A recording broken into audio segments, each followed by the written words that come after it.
Hey you guys, welcome to my channel. So this video will be about how to get your real estate license. I have been licensed in the state of Virginia as a realtor for almost 4 years, and a lot of the information that I'm passing down to you guys I have already done. So please stay tuned if you are looking to not only get your license but also pass and go to the right brokerage. So what are some of the steps that you need to have? Well, you need to at least be 18 years of age. You have to have a high school diploma or something equivalent like a GED. You have to have you have to be a U.S. citizen. You have to take 60 hours pre-licensing school or course. I ended up attending a school out in Richmond, Virginia.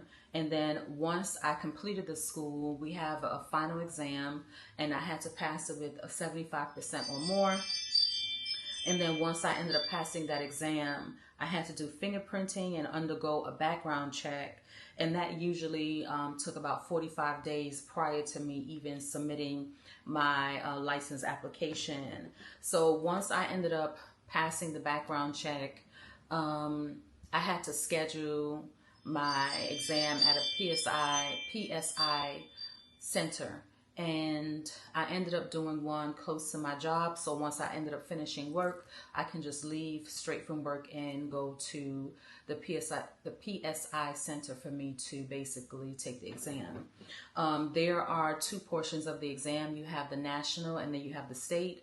The state, you need to get at least a 70 and a 75, and on the national, you need to have at least a 70. What did I use to pass my exam? So I ended up using Prep Agent. I used Prep Agent on YouTube, and then I also used prepagent.com, and I ended up paying for, I believe it was a month subscription, and it had a lot of practice exams that I was taking every day. And then I also used index cards. So on my index cards, I would basically put down a vocabulary name, and then on the back, I would write the definition of the vocabulary name of that word and study like that. On my way to work or anytime I was driving, I would have the Prep Agent video on, basically going every day. Whether I was going into work, going to the grocery store, I was listening to Prep Agent every day just so I can retain the information for my real estate exam. Prior to me taking my real estate exam, I knew that I wanted to work at the brokerage closer to my house because I wanted to set myself up for success. So what I ended up doing, I went to the brokerage, I spoke to the coach, and I also spoke to the broker, and I let them know, hey, I'm going to be coming in as a as a real estate agent.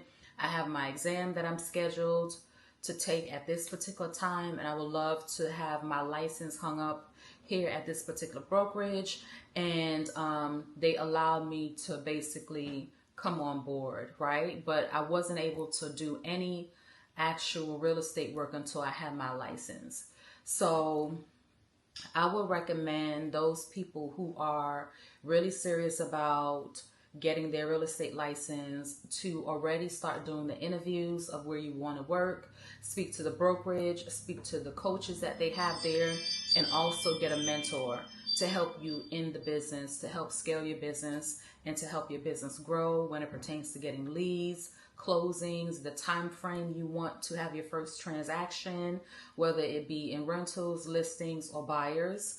And I will also suggest that you guys have fun with real estate, right? Real estate is a great business. It might be your first business, but real estate gives people the opportunity to put a lot of money in their pocket, and then you help a lot of people at the same time, and you also network. So once I was able to get my real estate license and I knew what brokerage I was going to, I had to submit my application to the actual website called Depor. I submitted my application through there, and once I submitted my application through there, they sent a copy to my brokerage so my brokerage can hang up my license, and then they also sent me a pocket license for me to carry everywhere I'm going, because I'm always doing business on the road or in the field, right? So once all of that is done, I also ended up doing, I had to do 30 hours of post licensing education. So once I ended up getting on board with my brokerage, I knew I had to do the 30-hour post licensing. I did not want to wait for a year. So once I ended up getting there, I actually did it. Right away. And I also had to sign up for an association. So depending on what state you guys are in, you have to have an association where you can basically go in and do coursework, you can do classes, and that's it. So if you guys like this video, please comment, like, and subscribe. Bye.